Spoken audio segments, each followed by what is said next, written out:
ఆంధ్ర వైభవం 8వ తరగతి తెలుగు పాఠ్యాంశంలో భాగంగా ఆంధ్ర వైభవం గురించి చెప్పుకుందాం.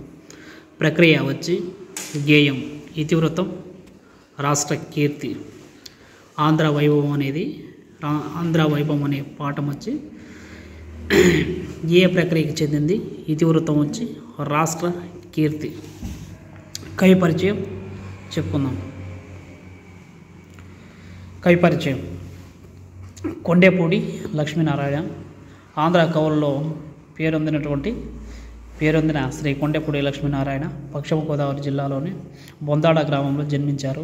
వీరు స్మృతులు, గేయాలు, పాడరా ఓ తెలుగు వాడ అనే గేయ సంపుటాలను రచించారు.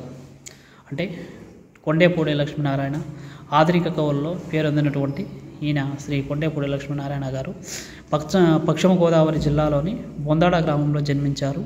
వీరు స్మృతులు, గేయాలు, పాడరా ఓ తెలుగు వాడ అనే గేయ సంపుటాలను రచించారు.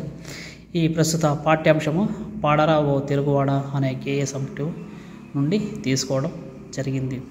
ఆంధ్ర వైభవం అనే పాఠ్యభాగం ప్రక్రియ వచ్చి గేయ ప్రక్రియ, ఇతివృత్తం వచ్చి రాష్ట్ర కీర్తి.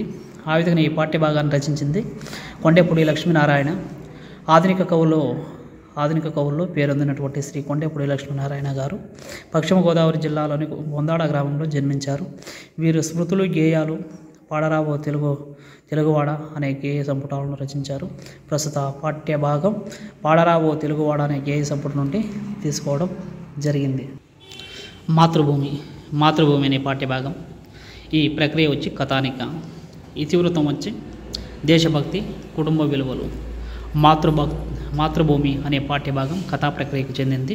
వీటిలో వచ్చి ఇతివృత్తం వచ్చి దేశభక్తి మరియు కుటుంబ విలువలు. ప్రస్తుత పాఠ్యభాగ వివరాలు తెలుసుకుందాం.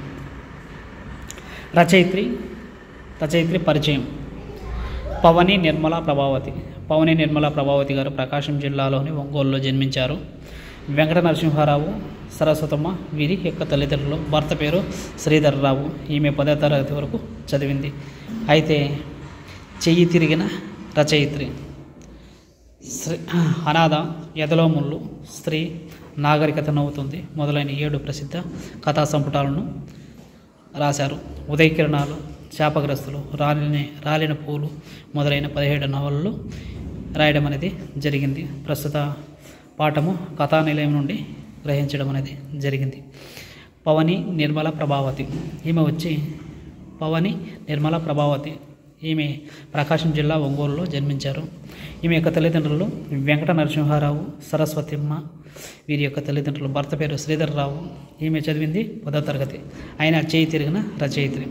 ఈమె రాసినటువంటి రచనలు శ్రీనాథ, ఎదలో ముళ్ళు, స్త్రీ, నాగరికత నవ్వుతోంది మొదలైన 7 ప్రసిద్ధ కథా సంపుటాలు రాశారు.